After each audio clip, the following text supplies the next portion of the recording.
Hey everybody, it's Aldo Gandia, and I just want to let you know really quickly that our swag shop is reopened. DeepDishTees.com is where you go, and that's tees with T-E-E-S. Clever name, guys. They're the new home of our merchandise. You can get t-shirts, you can get caps, you can get coffee mugs, you can get hoodies, you can get all sorts of good stuff, and you'll help out the bar room with the purchase. So head over to DeepDishTees.com. This is the Bears Barroom Radio Network. The following program is recorded live and intended for all audiences. Radio is scripted now. We just come up with it. We don't use computers. We don't rehearse.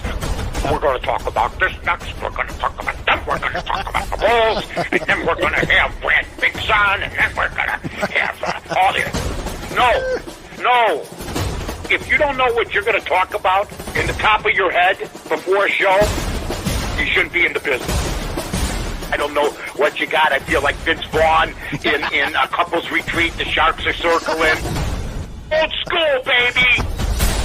You're listening to the Mike North Advantage, and it begins right now. That's right. The Mike North Advantage starts right now. I am Aldo Gandia, Mike's wingman, and there he is in living color. Screen left for those of you watching on video. He's to the left for those listening on audio. He is Mike North. Mike North, how are you, my friend? Just follow me at Aldo Gandia, ladies and gentlemen. What's up, buddy? Got a little frisky with the beard there, with the gray, huh? Yeah, how about that? Yeah, you got a little Gabby Hayes in you. Little Gabby Hayes. Everybody knows Gabby Hayes was a sidekick to many Cowboy stars, from Roy Rogers to Gene Autry to Randolph Scott. Gabby, you know what?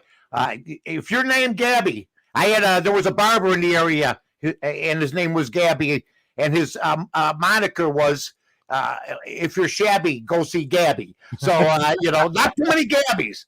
What's going on, my friend? What is happening? King Pookie Nation says today is Bobby Bonilla Day. Does that mean that he's still collecting a check for doing nothing? Yeah, one of the greatest deals in the history of sports. I mean, being paid till 2033. I got to be honest with you. I mean, you give credit to the agents getting paid too. Mm-hmm. I mean, the agent, whoever he is. I mean, maybe it was Boros, maybe it was somebody like that. He's getting paid too. So, Bobby Bonilla, congratulations. You never lived up to it, but that's okay. You were still a decent ball player. You played with Pittsburgh, played with the Mets, not a bad ball player, played with the White Sox. Mm-hmm. The White Sox let him go, and then things started happening. They were spending money, the owners, like drunken sailors, so good for him. Yeah. There were other ball players who got great contracts and were played well way after their career. And there was a guy. Julio Cruz. Yes, that's the name I was thinking of. That's him. I'm a walking Wikipedia, my friend. You know that. 1983 winning ugly. Julio Cruz, I think, is collecting $800,000 or something, or even more than that, from a contract he signed with the White Sox. I mean, it seems like before lights were put in. You know what I mean? So good for Julio Cruz. Good for anybody that gets it. I mean, Mm-hmm. And you earned it. Whatever way you earned it, you got it. So nobody really cries for the owners, no matter what. Nobody gives a damn. Bobby Bonilla gets a day for it. Not only does he get, does he look like a genius, mm-hmm. And his agent, his representation, would be nice if somebody put the agent up there and said, "Happy Bobby Bonilla Day," because the agent did it, and maybe the Mets. Who are crying every time they have to write the check. Mm-hmm. But, I don't think he even does anything for the Mets. Yeah. Like, screw you, thanks for everything, God bless. Exactly. Hasta la vista. Hey, Chubbs, one of your big fans, says Mike North is like the old guy that sits by who sits at the family reunions. Okay. You sit by him because he tells hilarious jokes and tells the snobby relatives to go F themselves. Chubbs must be related to me. What can I tell you? I was doing the same thing when I first of all, I'm not an old guy, Chubbs. I know what you mean by age, but that's BS. Don't worry about it. I can go. Nobody can go with me. I can still go 1, 2, 3, 4, 5, 6, 7, 8, 15. I don't mind. Okay. If I forget something, it's not because I got some timers. I just forgot it. I see Charles Barkley making mistakes. I see this guy making mistakes, that guy making mistakes. If I make the mistake, the only thing they can get on me is nonsense. I mean, because you know what? I still got it, baby. Nobody wants to go against me. I'm still the champion of the world, and that's just the way it is, Chubbs. That's right. Now, what was your question again? What was it about again? No, I'm the snobby uncle. Oh, yeah. No, I'm the fun uncle because we had no kids. So when the kids, when me and B come over, yeah, I was the fun uncle. Jump in the jacuzzi with me, guys, or with my nephews and nieces back in the day. Hey, let's have let's eat a whole 5-gallon bag of pasta salad. Those were the days, my friend. That's right. And I want to tell everybody that they can listen to Mike on ESPN's 1000's The Odd Couple with Carmen DeFalco and the rest of the crew. And then every week at 11 a.m. on the Win Daily Sports Twitter channel, you can check Mike out on Bet Like Mike Show. Right, Mike? Yeah, thanks for the plug, Aldo. I appreciate it. And, I'll tell you, the Win Daily Show is one of my creations, a 20-minute show. I have always thought podcasts at times, it's up to the individual. Right. There's not many podcasts. I mean, I know that they say that if you get over 500 views per podcast that you do, you're in the top 5%. So it's very hard to get a loyal viewership. So I appreciate, and Aldo appreciates that, number one. Mm-hmm. Yeah, I mean, and number two, there's a lot of talent out there. Now, you don't know what you're going to run into. Win Daily, we thank them all the time because they're our title sponsor. Not many podcasts have money coming in. Mm-hmm. Oh, you didn't say it was a snobby one. That's okay, Chubbs. He was saying, Chubbs was saying that you tell snobby relatives ones to go F off. Yeah, I was hurt for about 10 seconds. No, but Johnny Jansen, who's a great co-host, Carmen DeFalco, he's great. Carmen's the best. Yes, he is.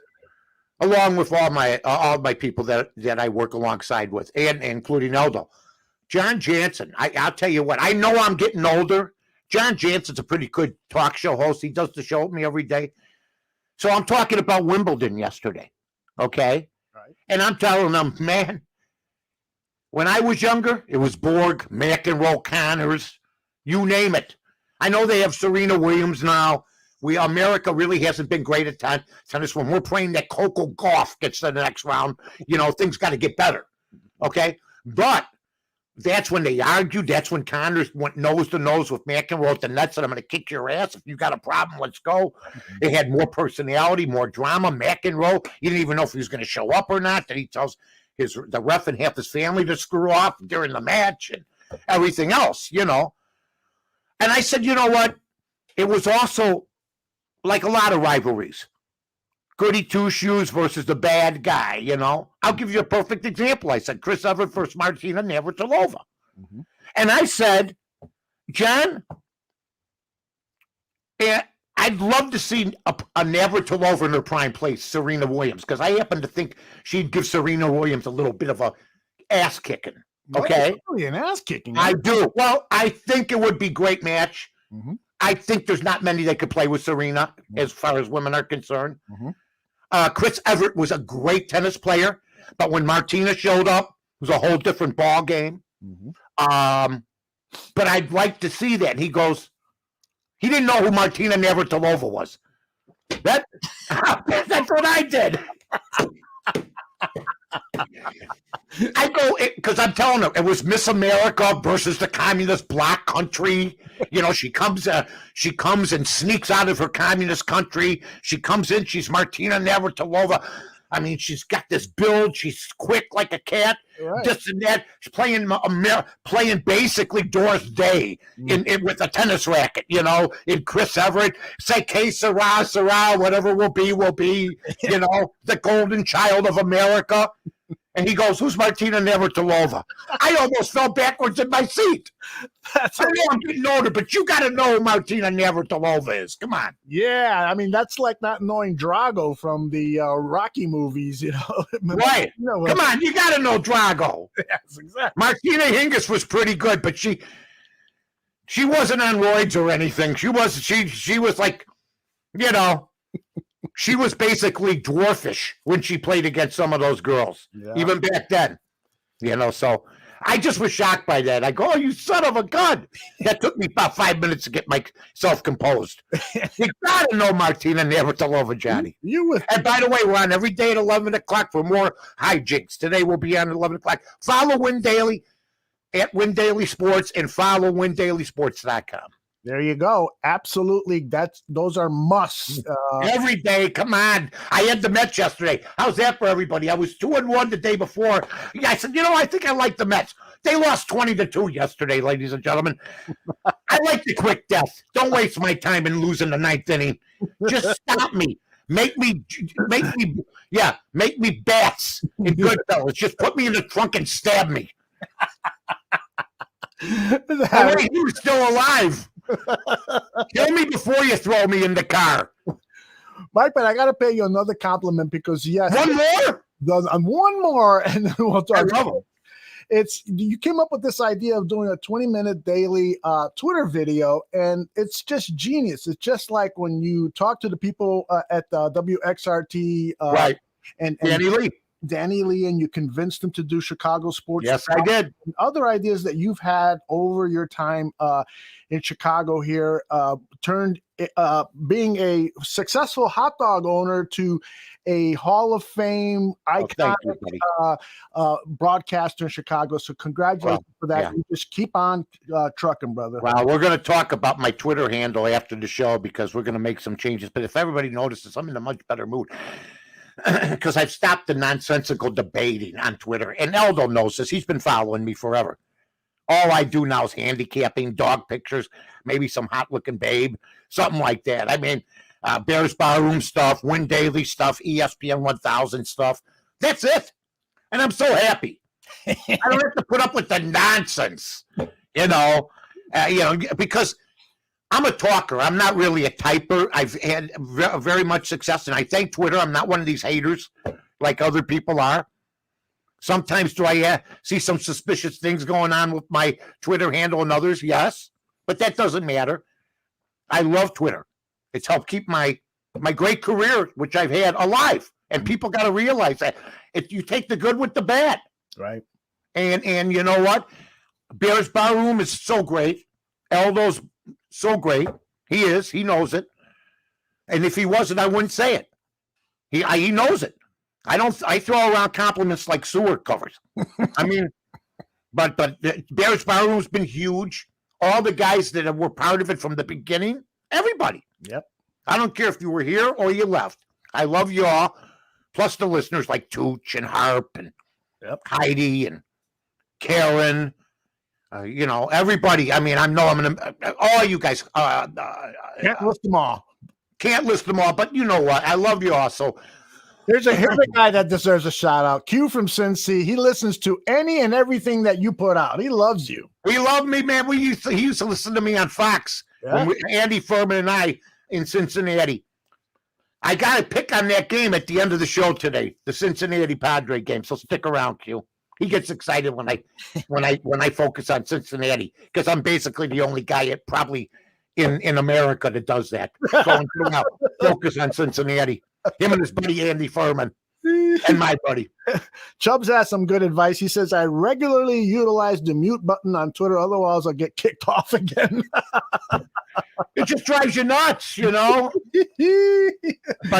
it's all good. And I love Twitter. I love social media. And that's just the way it goes. Everything happens for a reason. It's all good. Mm-hmm. So absolutely. Thank you very much, my friends. Okay, so you got that's just the way it is. Hey, all right. Let's start off with some bad news in the Chicago sports area. There are allegations that the Chicago Blackhawks have covered up a sexual assault charge from a former player from the 2010 season. This gentleman here by the name of Bradley Aldrich is let me take this thing down because I don't want to associate it with Bradley Aldrich. Bradley Aldrich was the assistant video coach for the Chicago Blackhawks, and a player alleges that Bradley Aldrich sexually assaulted him, and that he went to the Chicago Blackhawks and said that he and another player were assaulted by Bradley Aldrich. They did nothing. And in fact, the allegation is that the Blackhawks went on and gave Bradley Aldrich references, and Aldrich went on to commit crimes. He's actually in the sex registry in Michigan for a crime that he committed there with a juvenile, and the allegations are just starting to pile up. The Blackhawks say these allegations are I forgot the exact word that they use, but that they're not, they should not be legitimized. So they are in trouble because apparently they did something wrong, but perhaps they didn't. But the evidence is starting to pile up against them. What do you think about this whole mess? And what do you think about the Chicago Blackhawks organization? Is this a stain on them? That it's out, it's a stain on them, whether it's true or not. I don't know enough about this case, but I'll tell you this. I've often wondered how grown men end up in that position where they sometimes won't even speak out, and you got to speak out right away, and apparently this guy did. Now, I don't know, was this during McDonough's reign? Is that why he's gone? There was speculation now that this came out that it was maybe something to do, and I'm just telling you what I hear. Right, sure. This isn't from what I say. I think sometimes I'm out every day. Mm-hmm. But I mean, there was, as soon as this came out, I want somebody to tell me you didn't at least think a minute about Jonathan Toews. Where's he been? And then yesterday you see Jonathan Toews come out right after this stuff, Aldo, saying, "Hey, you haven't heard from me since Patton was a corporal, but I thought I'd step out today and tell you hip, hip, hooray, because there's some allegations against my club." And all of a sudden, hey, I'm back a couple days after this stuff comes out in a pertinent way. Mm-hmm. There's been whispers about it. I don't know what's going to happen. It's disturbing. You wonder how it comes about where, I mean, if somebody told me that was happening to somebody on my club, mm-hmm. I'm calling the guy in right away. Mm-hmm. I am. Yep. So somebody knew something. Somebody's covering up something. If you're the Blackhawks, half-ass statement, sort of, Aldo, you know what I mean? Right, We've been in the media. Right. So they really said nothing. They said something, but it's really baseless. They're basically ignoring it or trying to ignore it or making a very brief, very impertinent statement about it. So I think where there's smoke, there's fire sometimes. That's it. Yeah, it is very suspicious that Jonathan Toews' video from the organization is released a day after these allegations become. Well, I'm just telling you what I thought right away and what other people, I'm sure. Right. I mean, they could be trying to just, distract people from what's going on with the Toews. Good news that apparently he is recovering from the sickness that he has, chronic fatigue syndrome. I've had that for about 25 years. I have it every morning. I'm exhausted, but I keep on moving. Chubb says that he guarantees you every team in sports has a non-disclosure agreement with somebody who made an allegation. That could be. That could be, but we don't know that. Here's what we do know. If you're the Blackhawks, you don't want anything out there like this. No. That's what you don't want. That's right. And the fact that this guy has had other allegations in other states is even more crazy. Right. Hockey's been famous for this. There was a kid back in the day, and he wasn't the only kid that was sexually molested, named Sheldon Kennedy. Mm-hmm. Mm-hmm. Back in the 70s or 80s, I think it was. These kids used to stay, and maybe they do, with host families at the junior hockey stuff, tournaments or teams where you're 15, 16, 17 years old, And then this came out that this kid was like, taken advantage of and stuff like that. So hockey has this type of history. It's just surprising it got to this level, Not that the person that's, proposal allegedly doing it says to himself, "Oh, I'm 25 now, or I'm 30. I'm a coach. I'm going to stop." Yeah.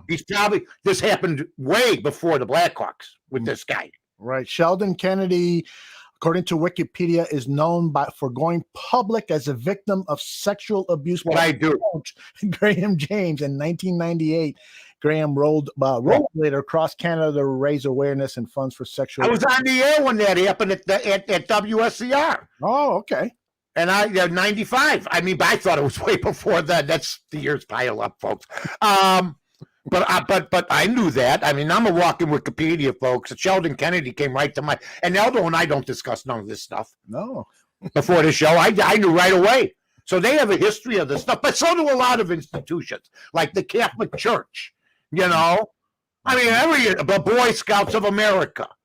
Okay, you're just surprised when it's an older group or an older guy. Right.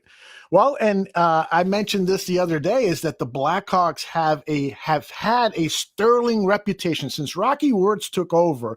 It had become kind of the model organization of the NHL. They went from a team that had probably 30% capacity at the United Center to sellout crowds, win 3 Stanley Cups in 5 or 6 years or something like that. They were just looked at as the best, but now we're starting to see things that are troubling. Yeah. I mean, the bottom line is, like I said, whether it's true or not, it's in the papers. It's on social media. Mm-hmm. Yep. Yep. That's just the way it is, and we'll see what happens. We'll see what happens. What Rocky Wirtz does. McDonough's very quiet. Was he the guy? I love John, but was he the guy that snuffed out this whole situation? There's other people that we know there, that I know there, that were they involved. So we'll see. Well, did they know from the top what happens to the franchise if they did this? So we'll see what happens. Yeah. Let's talk a little basketball now, because I'm interested to get your take on what is going on with the Milwaukee Bucks. Man, oh man, that injury Giannis suffered. Here's some video of it. That left knee, watch it hyperextend right there. Oh my goodness. And they say people at the very top of the stadium in the upper decks could hear the screams of pain. He was, though, able to walk off very gingerly, but he's not going to play tonight. Do you think that this means the Bucks are doomed and the Atlanta Hawks are going to move on? No, not really. I mean, you see what they did the other night. I mean, Trae Young didn't play. I mean, you just see, congrats to Chris Paul and these guys that, on Phoenix. Nobody had those guys. They were 50-1 at the beginning. So I think, they're alive. Middleton's got to come up with a great game. I think what you miss when you miss Giannis is the inside presence, the easy hoops. Most of their damage now will be 3-point shots, from what I can see. They've lost now him and DiVincenzo.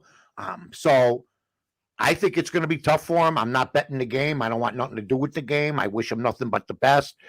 The rash of injuries, I don't want to hear about the schedule. They only had here's what I'm hearing now. Well, they only had 2 months off. These guys used to play 8 hours a day from the time they're 5 years old for 300. If they could find a gym 360 days out of the year, and even if they play in a cold weather city. But in the hot weather cities, they play every day. They had 2 months off. That's plenty of time to heal up. It's a bunch of crap. Even I heal up in that time. I mean, my God, that's insane. Look, all you have to do, and the compacted schedule and all this crap, it has nothing to do with it. 6 of the 9 are from 3 of them, Aldo, including Trae Young. They stepped on somebody's foot. Yeah. That has nothing to do with starting earlier than usual. That was, he hit the side of that guy's foot, the freak, and his knee buckled. That's 4. They've had, out of the 9 injuries, 6 of them, and now watch this. Right there. Yep. He hits the side, his knee buckles, because if he lands flat, he's okay, I think. But they've had 6 injuries like that.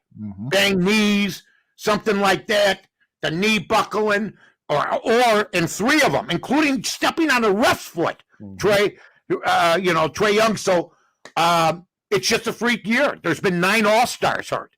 And you know what? It becomes a battle of attrition. And that's what, hey, who's going to be the healthiest at the end? Nobody guarantees you're going to have your stars. But I still will say this. They better change how they treat their stars. You better play more. Nobody spars for a week before they go into a boxing ring. You spar all year. You spar if you can 6, 7, 8, 2 months before your next fight. Mm-hmm. You don't sit around. Look at James Harden. He wasn't injured because of the schedule. He was injured because he was fat. Okay? Mm-hmm. Yep. Kyrie Irving, he was healthy and he didn't want to play. So then when he gets screwed up, they wonder what's the matter. This load management's like analytics. Worst thing that ever happened to sports, pushed by a bunch of weaklings. A bunch of weaklings. My God. Got a little dizzy on that one, don't you? Hey. Send your letters to the editor right there. Hey, by the way. What do you got? Oh, Thillen Stadium. Oh, my goodness.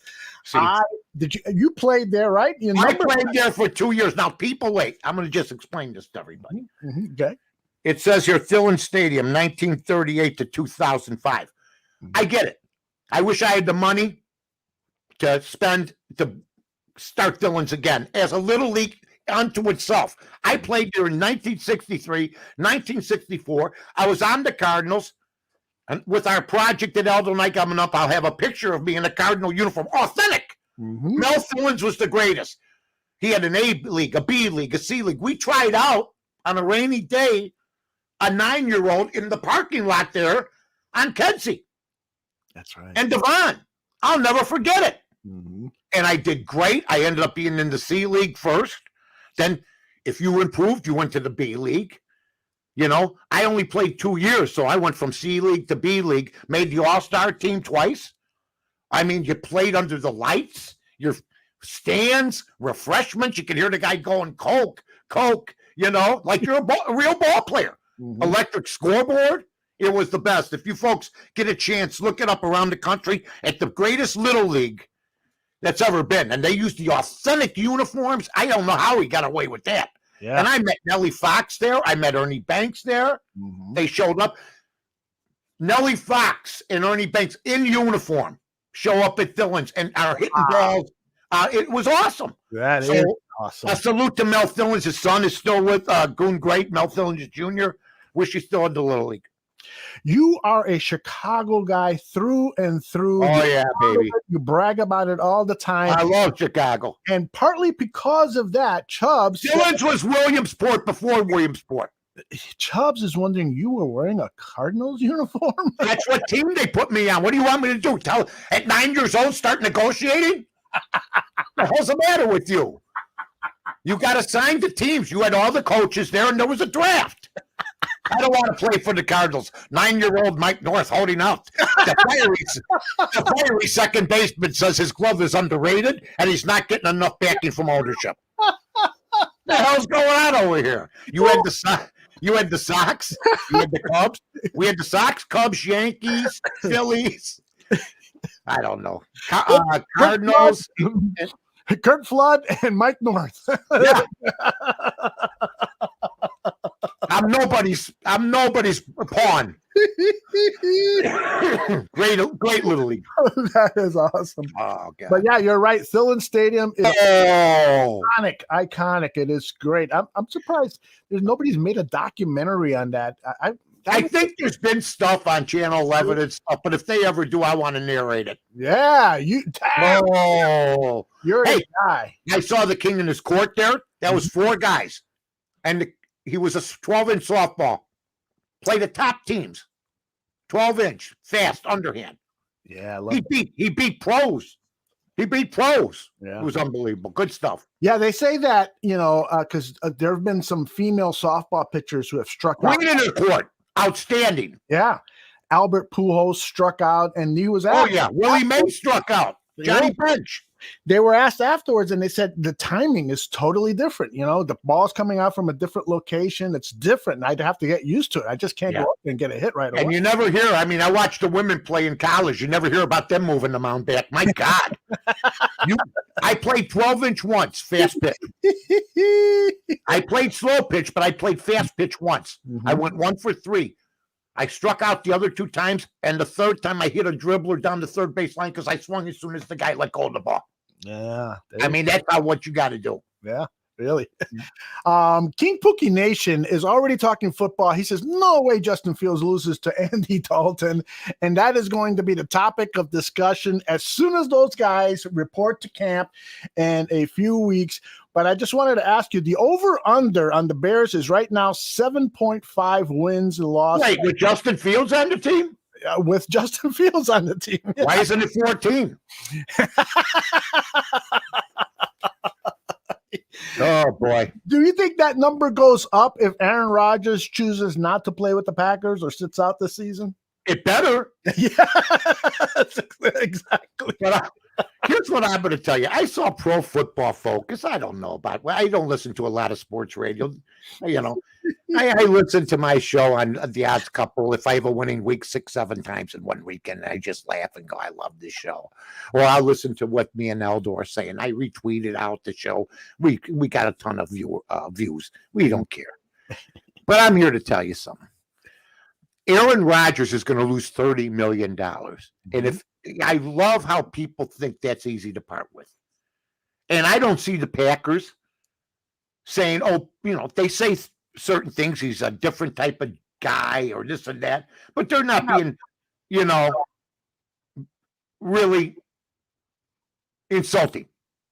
And I just think they're saying, okay, if you don't want to play for us, give us our $30 million back. We'll figure something out. We'll go with Jordan Love. We didn't want to, but we had you under contract. I think, his luck is different than Tom Brady's. I think wherever he goes, he'll be looked differently at, even if he was the MVP. I know this, Tom Brady is so much more revered than Aaron Rodgers ever will be or any other quarterback, including Joe Montana. So, if he goes to Denver and lays an egg, with Vic Fangio, Fangio. I happen to think he's still going to play for Green Bay. But it better go up if you lose Aaron Rodgers. It's sort of like Chris Paul with all the All-Stars going down. They're saying, well, he's left. I don't care. The fact that he's back and he's left, that's his. Finally, he's got some good fortune. And Mike, it's just been revealed that Aaron Rodgers has a potential out for this season. If he decides to take the COVID option out by this Friday, the deadline is this Friday, he can still get $12 million in pay from the Packers and choose to sit out because of. And he would still lose the 28? He would lose a portion. Or the 18, excuse me. No, it would be transferred towards next season. So he would still get a payment. All of a sudden he's going to come down with COVID or something? Is that how this thing works? That's right. I think I've had it 8 times, but so far I feel good. I got the fascination, but I'm ready to go again. Come on. What's your name? You're a National Guardsman? Shoot. Chubbs is in the chat room firing away and saying that Justin Fields is a generational talent. He was with you about Mitchell Trubisky, but he thinks that Justin Fields is going to be a great football player, and he hates him. Well, then there's a bunch of stupid guys in front of – I don't know how Trevor Lawrence got picked out of them. I don't know how dare they. All of a sudden it was Justin Fields and Trevor Lawrence. We'll see what happens. I've been a Bear fan for too long to fall for what we all think. I go by what I see, what I do, and you know what? I hope the kid goes through. But the nonsense that they're going to build a statue for him at Canton already, it's a lot of pressure on him. So we'll see what happens. But Allen Robinson is in now. He was a big Mitch guy, but what's he supposed to do? Right. Well, so you got to enjoy. Look, I'm not a big Grandel guy, okay, but I forgot about James McCann. He's gone, and Grandel's been doing much better lately. So what am I going to do? Keep fighting for a guy that's been gone and playing for the Mets, the last 2-3 months, or am I going to back this guy Grandel? I'll back him because it's only going to make us look better. He's playing better, and that's just the way it is. I hope, right? He proves me wrong, just like Chris Paul. I hope Chris Paul wins a title and proves me wrong. I don't have a problem with that. If I could fire on a guy for a 15-year career where he's never won and called him on this show and every other show, everybody knows what my phrase is, a regular season hero. Then if he wins a title, God bless him. There you go. Well, and I think your approach to this has a lot of legitimacy. You're just saying, prove it to me, kid. Prove it. Prove it to me. Mitchell Trubisky won with this football team despite the fact that he had a head coach who didn't game plan for his strengths and just wanted to force feed him his offense, and could have probably played better if Nagy would have coached him better. He had a hell of a career with the Bears, 29-21, twice as many touchdowns as interceptions, very few turnovers. He played, on a team that they had a quarterback like Jay Cutler, who was 1-13 against the Packers. Was just average. Was 57-57. So you look at 29-21, Cutler was 57-57. You see that Mitch saved Nagy's job last year, and somebody said the other day, is he the best backup quarterback in football? There's no question. So, I mean, that was easy. I said that 6 months ago with Aldo. He's the best backup. There's nobody better than him. So, I think everything's going to turn out okay for him.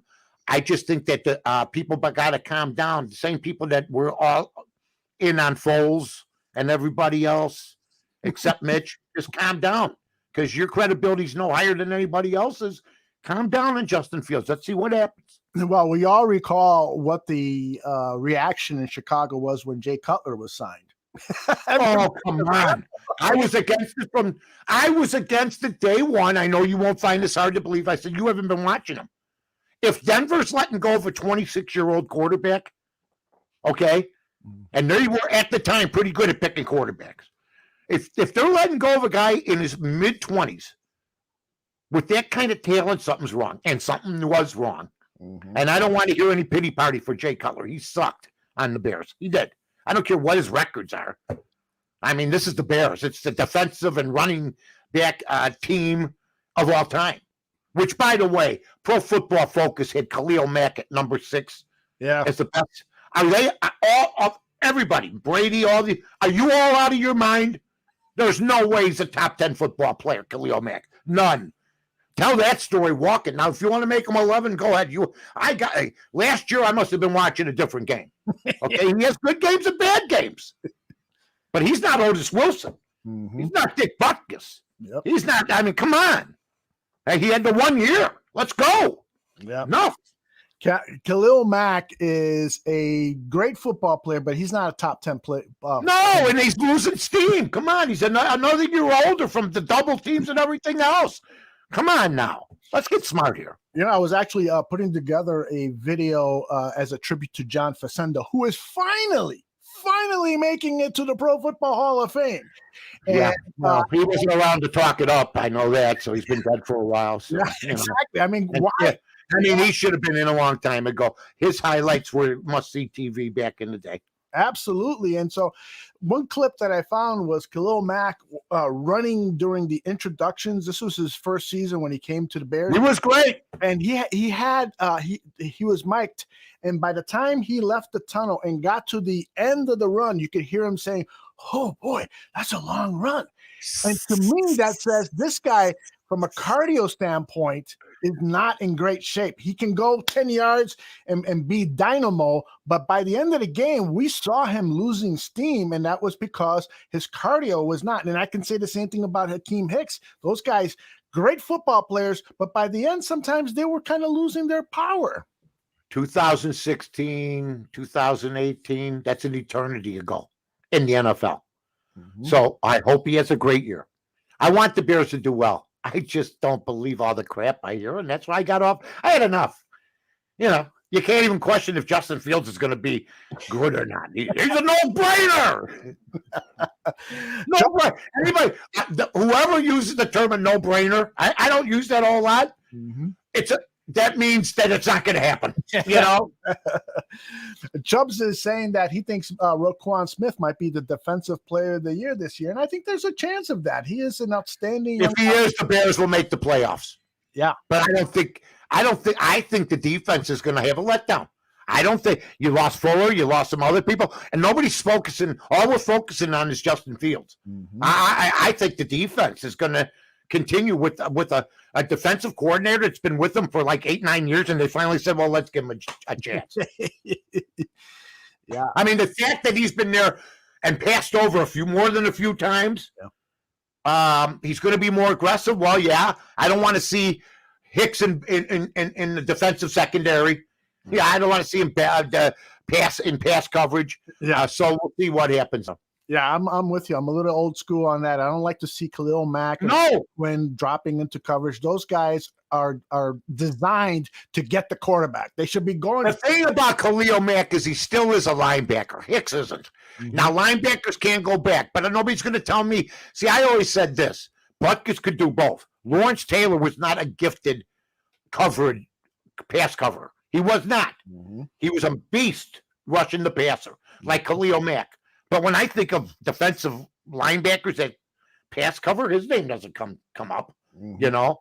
But it's a different position. He's more of a defensive end. That's what a Kevin Green type, a football player back, with the late Kevin Green, very linebacker, but was good at rushing the passer. Bearstown 19 says 2018 Bears never win the Super Bowl in my lifetime. Wait till next year, suffering Bears. Can you imagine? This guy probably is 19, 20 years old. He's never experienced the Bears winning a Super Bowl.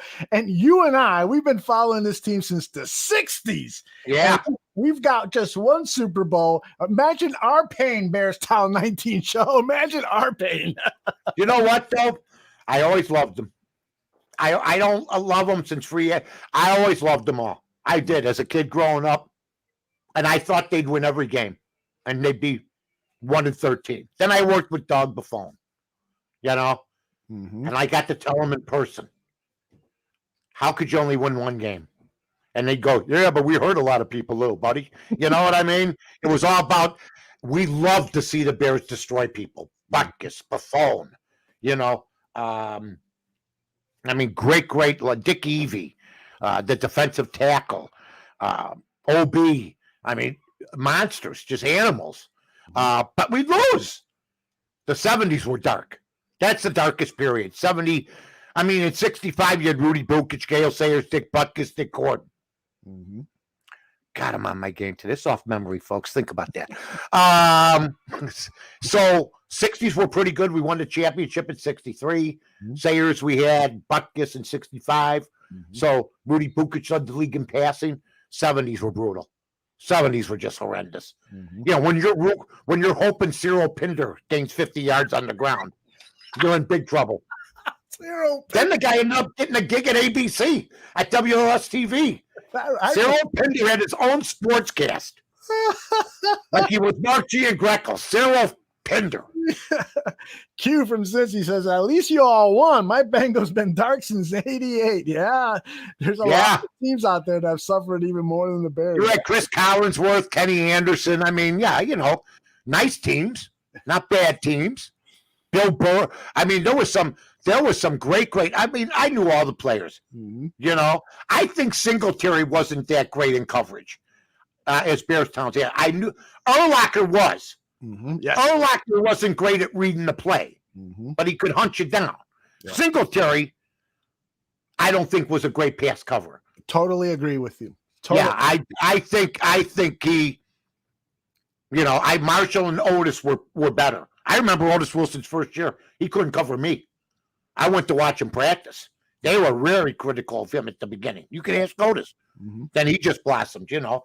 The better the defensive line got, the bigger it got, the better the linebackers played. I was just going to say that Singletary, you know, made it to he gets mauled if they don't have Hampton and McMichael. Exactly. I don't think he's a Hall of Famer if he didn't have that front line. Well, Jack Lambert says it. If I didn't have Mean Joe Green in front of me, and who was it, L.C. Greenwood or L.C. Dwight Ernie Holmes. If I didn't have Ernie Holmes and me, Joe Green in front of me, I would have gotten destroyed. He was like 215 pounds. Yeah, but they kept people off him. Yep, and he was a hunter just like Singletary. Yep, exactly.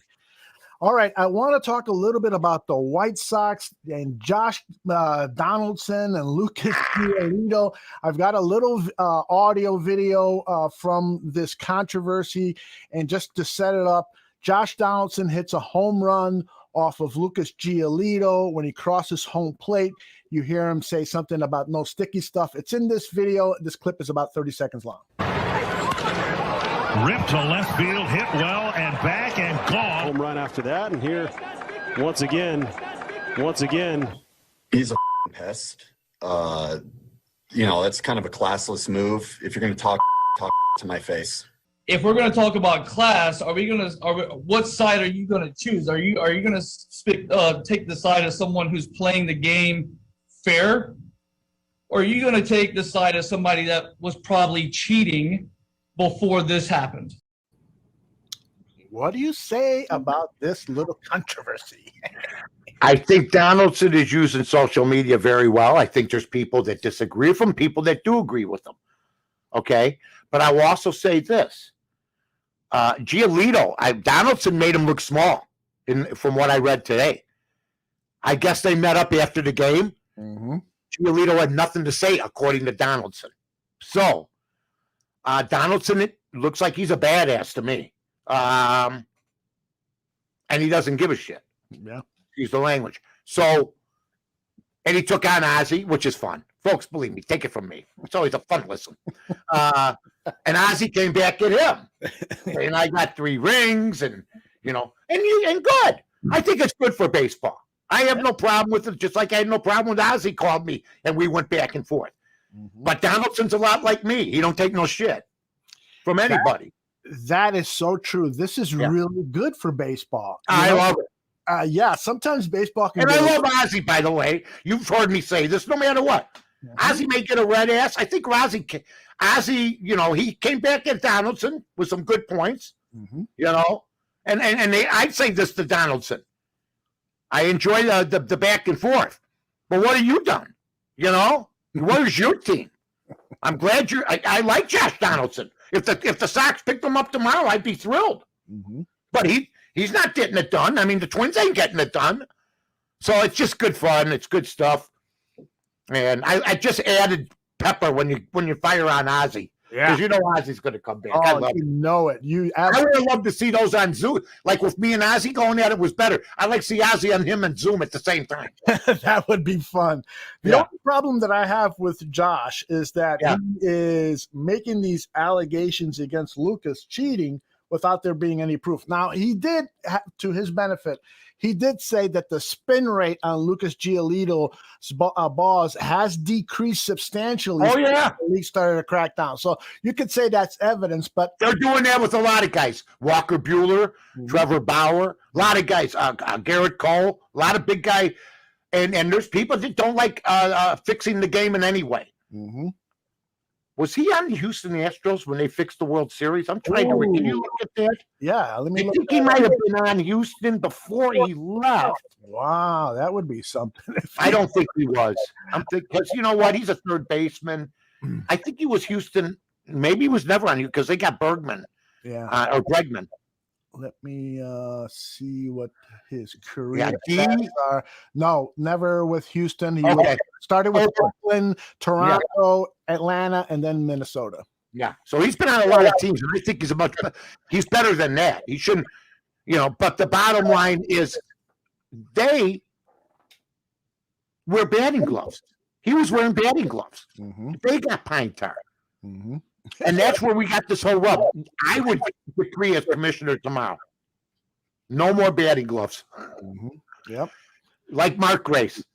And no more sticky stuff. Just the rosin bag. And let's go to work. Yep. The Major League Baseball, I think it was Hendricks who suggested that Major League Baseball should come up with their own. Jimmy the relief pitcher for Chicago, Hendricks. Kyle Hendricks? No, Liam Hendricks. Liam Hendricks, isn't it? Liam. Liam. The White Sox guy, yeah. White Sox reliever. He said that the Major League Baseball should come up with an approved sticky substance that way it's legal and everybody has to use. I agree. And I think that makes sense because the rosin thing doesn't work anymore. Manfred is the worst leader in sports history. Thank you, sir. Okay, the worst. That this nonsense continues. But once again, I will say, the players are mad still about the Astros winning the World Series in Boston the next year, and they're still. Hey, look what he did with Ozzy. Look what I don't care how much, and I'm getting a little echo now, folks, but don't worry, it will go away. I don't care what anybody says. Ozzy doesn't want the Castro stuff brought up. He's trying to leave that behind him. He'd like to be a manager again. Does a good job on TV, but the Castro stuff is a stain that Tide can't get out. It's good. That goes gone. It's a stain that Tide can't get out. There's always a couple things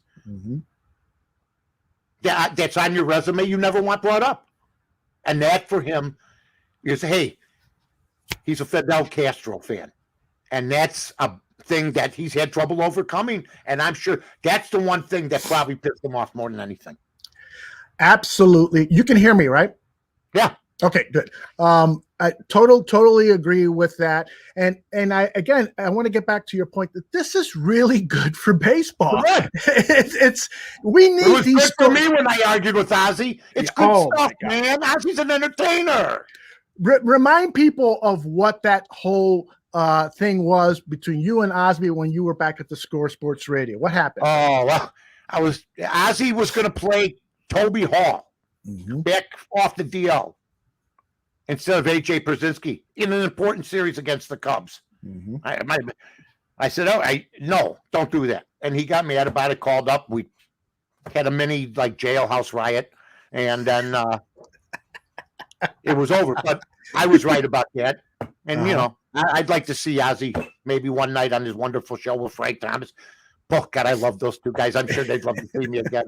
I'd like to see him acknowledge that fact, that this whole thing started because he benched A.J. Pierzynski to play Toby Hall. Toby Hall had 2 pass balls that day. It was just absolutely dreadful. But we can move on. Bearstown 19 show says you can find that clip on YouTube, and we'll be sharing it here in a future show. Mike and I are planning something special. So yes, but Ozzy did say the F-bomb, and you really got on him for I love Ozzy. Ozzy called in. Ozzy's great. Ozzy's good in the media. He's good on that show. Ozzy's become the subject that, you don't want to be the subject usually, but Ozzy can handle it, and Ozzy will come back at you. That's beautiful. I never had a problem with him. Do you think there's a chance that Ozzy will ever manage the White Sox again? No. Really? I would like to hope that would happen, and maybe it will, because he's the logical choice for me if La Russa doesn't work out. But my God, I think La Russa's coming back next year. He's done a great job. And I just think, for some reason, I don't think Kenny Williams and him have ever hit it off.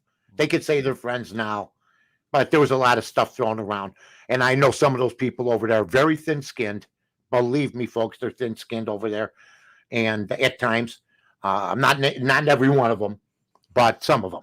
And that, they got a bad taste in their mouth on you, then, they'll do what they can to make sure that, I'm glad that he's working. I'm glad he's involved in baseball. Yep. So that's how I feel about it. Yep.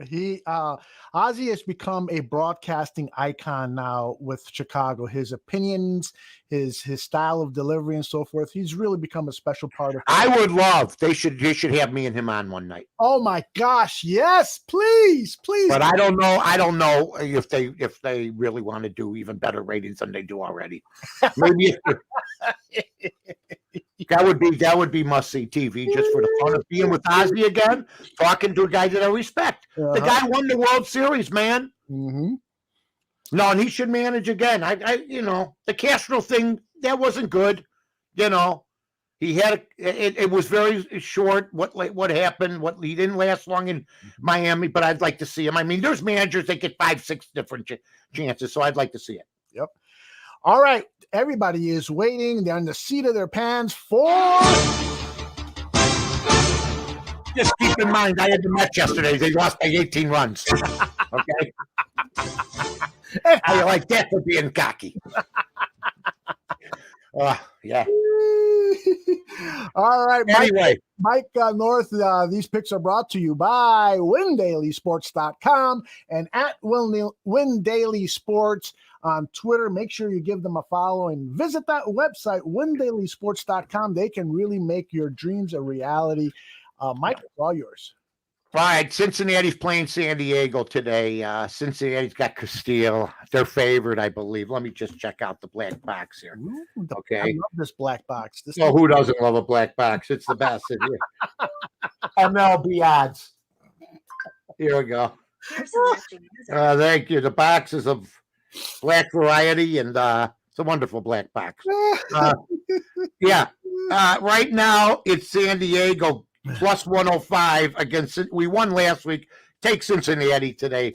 With Castillo, who's been pitching better lately, but he's been some rough road. He's not been as good as advertised. Cincinnati can hit though, so I'll take San Diego to have a stinker today.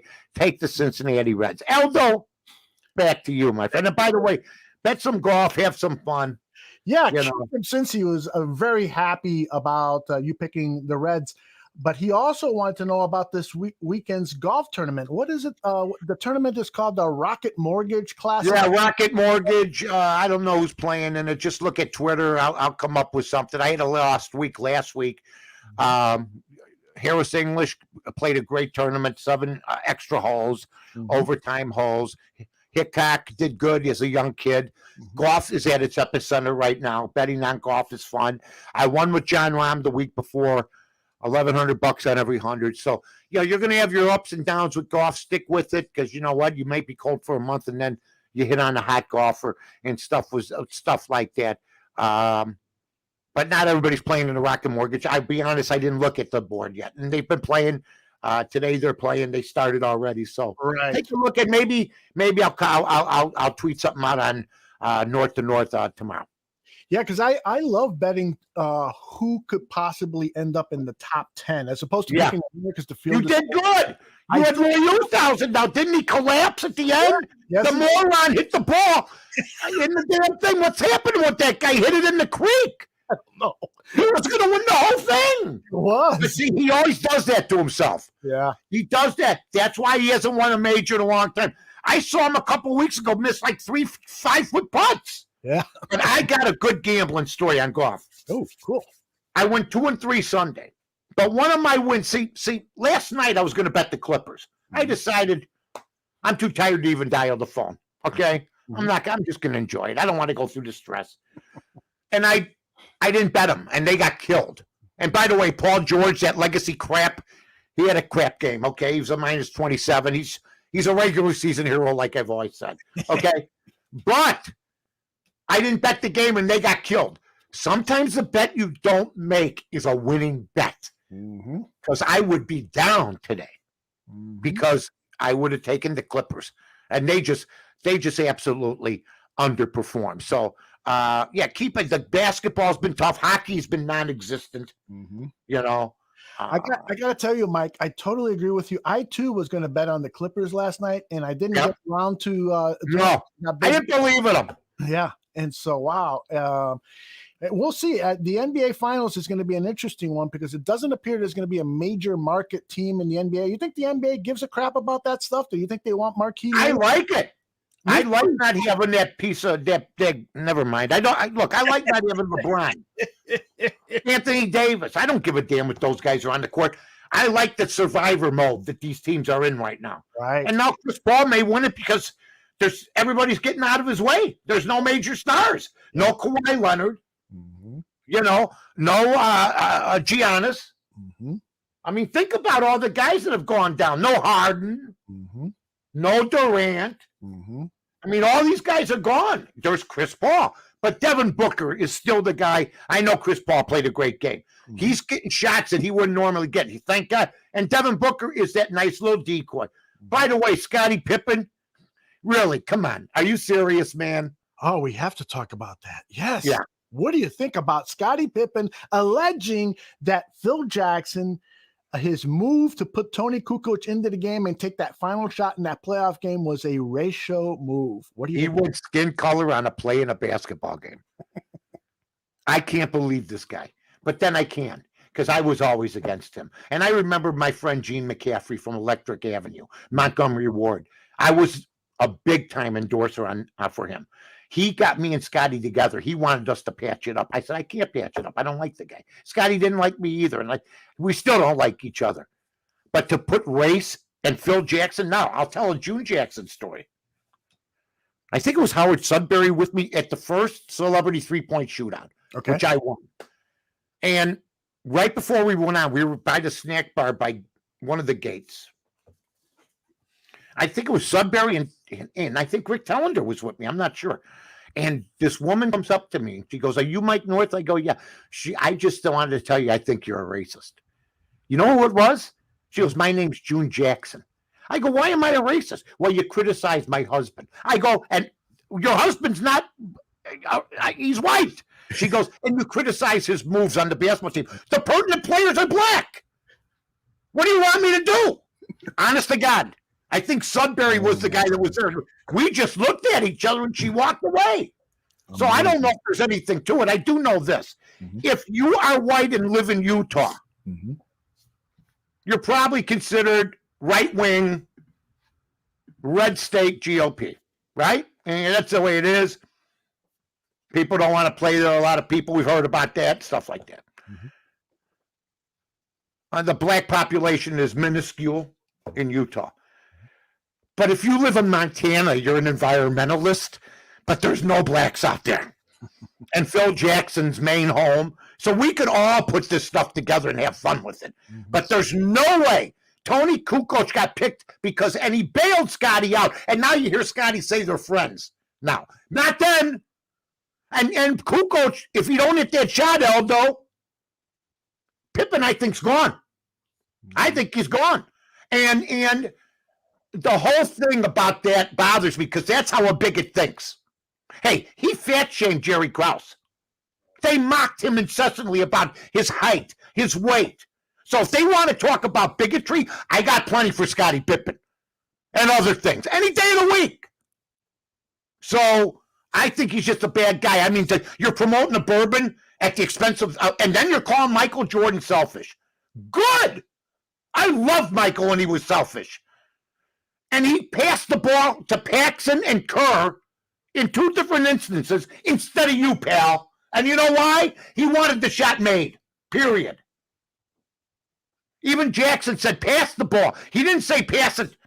He didn't say don't pass it to Scotty.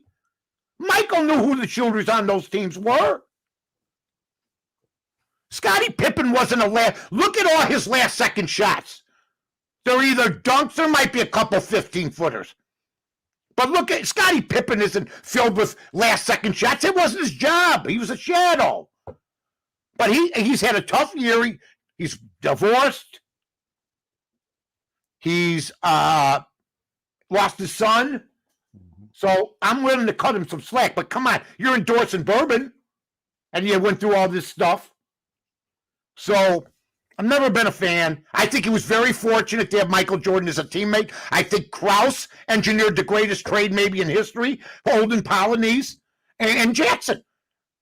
And somebody said, well, he's going to mention Kukoc in his Hall of Fame speech. We better mention Krause, Jordan, and Jackson. He just seems ungrateful to me. King Pookie Nation says, you think Pippen and Phil are friends now? Well, here's what I do know. When I was accused of stuff, everybody told me that was pertinent in my circle. And I had a small circle. Whether they said this or that, they said ignore it. And sometimes you can't. And I would say, if you're Phil Jackson, it's pretty tough to hear. Okay? And where's your representation to say something? But Jordan, too. If Jordan wanted to burn Scotty down, he could burn him down. I think he's always been gracious to him because I think other people could have won titles with Jordan. If you think we needed Scottie Pippen instead of Barkley or Malone, I mean, I saw something on Sean Salisbury today, which I was astounded by. Boy, we're doing more than I thought, and I love it. This is awesome. But you got a show to do, so we got to let you go pretty soon. I know. That's okay. I want to just make this point. Sure. Because I looked at Sean Salisbury's feed today. And they talked about Who hasn't won a playoff that you'd like to see? They listed Barkley, Malone, Stock, Ewing. Ewing got the least amount of votes. Mm-hmm. And I always thought Ewing is the guy I'd like to see win a championship, if not for Michael. So everything's perception. Okay. Scottie Pippen was a shadow that made the top 50. They could throw him off. He averaged 16 points a game. He was a great defensive player, but come on. Mm-hmm. They kept a lot of guys off that could play. So that's how I feel. Yeah, I'll tell you very quickly that I think part of the reason that Scotty is coming forward is he hated the way he was portrayed in The Last Dance. Yeah, I agree. He hated what Phil said about him, what MJ said about him, and now he's firing back. One of the criticisms he had about Phil Jackson was the book that he read where Phil Jackson revealed certain things about Kobe Bryant. So he's like in this stage of, you guys should just keep your mouth shut. That was all internal stuff. Why are you talking bad about me now? He wants to preserve his legacy, and he's firing back the only way he knows how. And he's you know what? It's good stuff for us to talk about, but I was there. I was there for the migraine game when he didn't want to play an impertinent game in the playoffs. Mm-hmm. I still say to this day he was hungover. He's never had a migraine problem since or before. Okay, and I think the 1.8 was despicable. I thought it was cowardly, and now that he's putting race into it, it just I have no regrets firing on them. I really don't. That's pitiful. It really is. Let me tell people that if you want more of Mike North right now in about 20 minutes, in 10 minutes, go to the at Win Daily Sports Twitter page and catch the Bet Like Mike show. It happens every Monday through Friday. It's a great show. And Mike, you better get going here because you don't want to be late for your other job. We got a couple things to talk about beforehand, but that's okay. So long, everybody. Bye-bye.